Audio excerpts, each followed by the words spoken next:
The capital was burning, but Azshara was still lost in her own fantasy.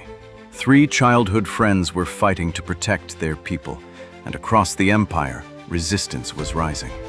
Warcraft Chronicle, The War of the Ancients, Rise of the Resistance. Hey, Leora. Hey, so last episode ended about as dark as this show gets. The palace gates open, and it's not the queen, it's the Legion, and it's a massacre. Yeah, I'm still thinking about that one. Today we get to the other side of it, the resistance. And I have to say up front, the Chronicles races through this entire stretch in just a few pages, which is criminal, honestly, because the War of the Ancients novels fill in so much more. So today's mostly building off that fuller version. I'm ready for some drama. Oh, there's drama. Let's start with Azshara, actually, because I need you to witness this with me. Go on. So, right before the war, this empire was at its absolute peak. Zinajari at the center, gleaming cities everywhere, golden towers, temples, the works. And now, days into the invasion, it's all falling apart. Cities collapsing, fire everywhere. And Azshara? Still in her palace, still living in complete luxury. And when she finally looks out from up high and actually sees what's happening to her city, collapsed buildings, burning streets, bodies just left in the open. Please tell me she felt something. She asked why it was happening. That's it? Not, oh no, my people, just why? Not even close to, oh no, my people. And when she finds out the Legion is purifying imperfect life, she basically shrugs and goes, well, great endeavors require sacrifice. Her city is on fire and she's out here doing cost-benefit analysis. It gets so much worse. Because in her head, she's not thinking this is a disaster. She's thinking this is construction. She's imagining a whole new empire, grander than Zinajari, built entirely around her. The capital's already named the Glory of Azshara. She wants the rebuilt version to just be called Azshara. Full stop. No modifier needed. Subtle. And here's the actual peak of the delusion. She genuinely believes she's about to become Sargeras's queen. Like romantic partner, co-ruler of the universe. The two of them side by side forever.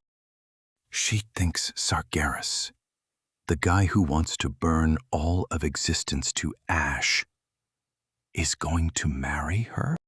She thinks they want the same thing. Because in her mind, a perfect world means a more magnificent kingdom, built exactly to her taste. But what the Legion means by purification is completely different. They mean removing anything with enough life left in it to resist them.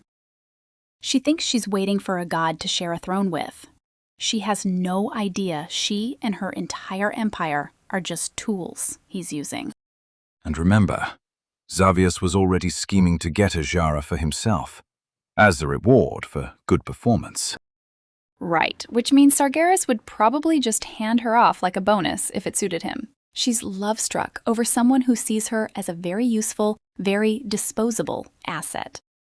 The confidence of someone who's about to get completely played. And the tragic part, almost none of her people know any of this. Most Night Elves still love her. They genuinely cannot believe she'd let this happen to her own subjects, let alone be actively encouraging it. So who actually steps up while she's off planning her wedding? A noble named Kurtalos Ravencrest, Lord of Black Rookhold, if that name means anything to you. Wait, that's a dungeon in the game. It is. Ravencrest was decisive, principled, and, crucially, one of the very few nobles who actually had real military experience. When the chaos hit, scattered soldiers and survivors started rallying around him because, frankly, nobody else was stepping up. Someone has to run the resistance. And in his ranks were 3 people who grew up together. Twin brothers, Malfurion and Illidan, and the woman they both loved, Tyrande Whisperwind. Here we go. Here we go. Let's start with the 2 brothers. Both brothers have the same sharp, narrow face. At a glance, you'd think twins, obviously. But hair, eyes, whole vibe, completely different people. Malfurion's got dark green hair, shoulder length. standard silver eyes like most night elves, dresses simply, cloth, a leather vest, boots built for walking through a forest, not for being seen. The practical one. Very practical. Illidan, meanwhile, midnight blue hair tied back, and he dresses in the more elaborate style of the nobility. Richer colors, more refined styling. So what actually makes them look different, beyond hair color? His eyes. Amber, which is genuinely rare among night elves, and there's a whole cultural belief around it. Night elves believe anyone born with amber eyes is destined for greatness. Huh. That's quite a thing to be born with. So from the time Illidan is a small child, everyone around him is telling him he's going to be a hero, a leader, basically a legend before he's done anything at all. That's a lot to put on a kid. It gave him real confidence early on, but over time, it also became a weight, something he had to live up to, whether he wanted to or not. And the personalities split the same way the looks did. Completely. Malfurion's calm, restrained, studying under Cenarius, learning to listen to nature, enter the Emerald Dream, and ultimately become the first mortal druid.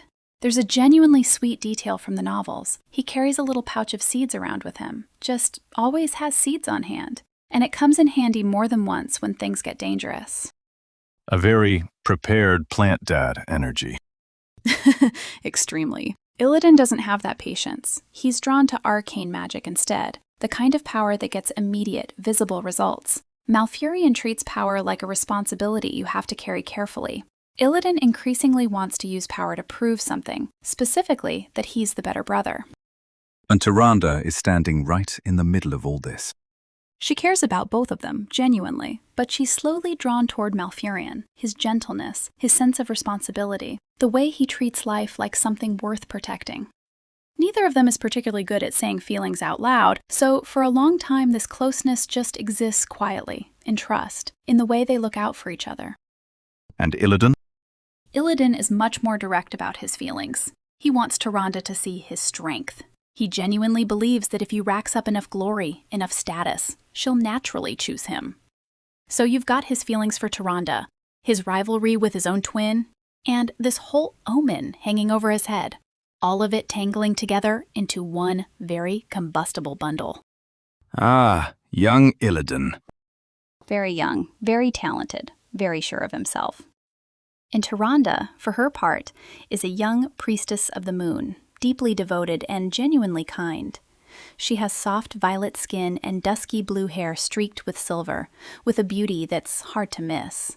More importantly, she seems to be especially favored by Elune. Her prayers can save people even other priestesses have given up on. That says a lot about her.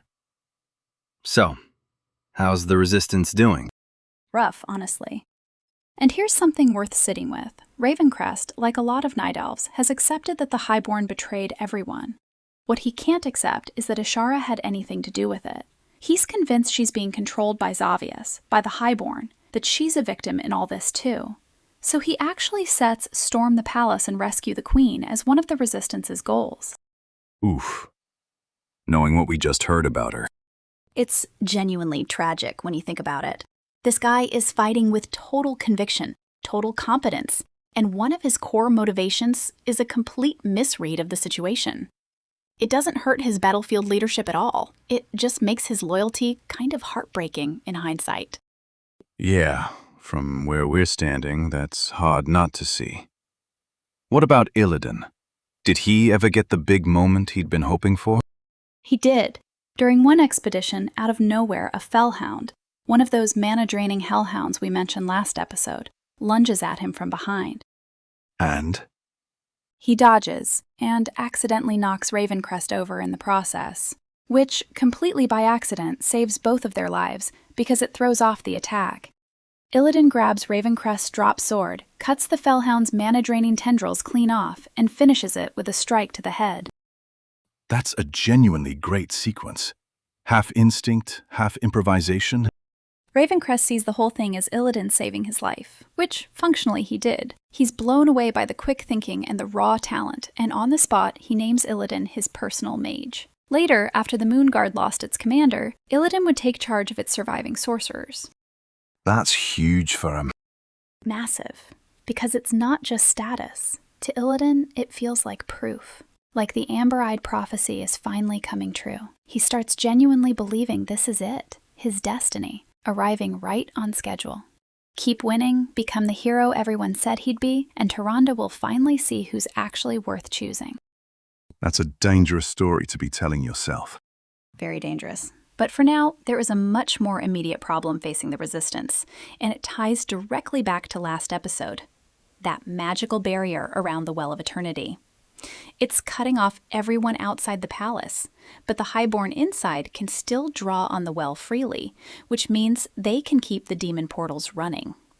As long as that barrier's up, Ravencrest's mages are effectively hamstrung, and the Legion just keeps getting reinforcements. Okay, someone has to do something about that barrier. Someone does. And the answer comes from Malfurion, not with an army, and not with arcane magic, but through the Emerald Dream. So he's the one actually going in? He is. Tyrande and the others can still stay connected to him, but Malfurion is the one who leaves his body behind, sends his consciousness into the Emerald Dream, and slips into Zinashari as pure spirit. Right. He makes his way into the high tower and finds the spell array holding the barrier together. And he realizes something important. Even in this spirit form, he can still reach through nature itself and affect the real world. So he starts working to destabilize the array from within. The Highborn casting the spell can't even see him. But Xavius can.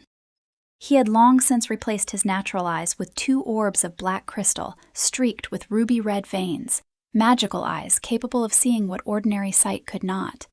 And then, his gaze settles directly on Malfurion. Oh, what does he do? He traps Malfurion's consciousness inside a crystal. Wait. So his mind is trapped in there, with no body, no way to move, no way to get out, just awake inside that crystal. Completely helpless, except he's not entirely alone. Tyrande and the others are still mentally linked to him, even at that distance, and with their help, he manages to escape through a small crack in the crystal. Okay. Apparently Xavius didn't spring for better crystal. So Malfurion gets out.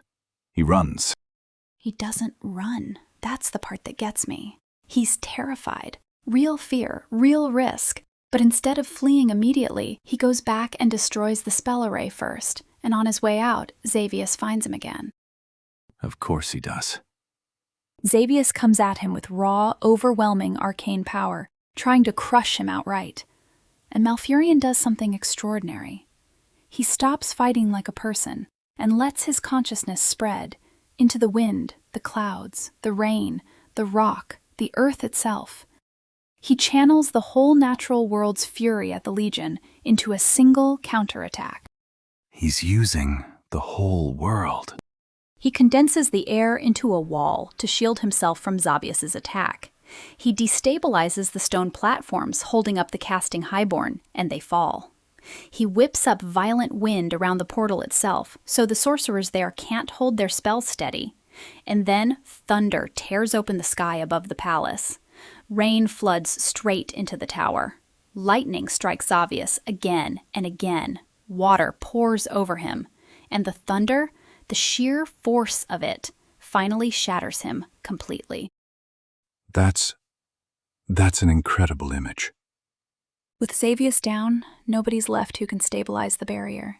Malfurion lets the storm wash away the spell patterns holding the portal open, and lets the earth collapse the tower's foundation beneath it. The whole tower falls, straight into the Well of Eternity, and the portal shuts, at least for now.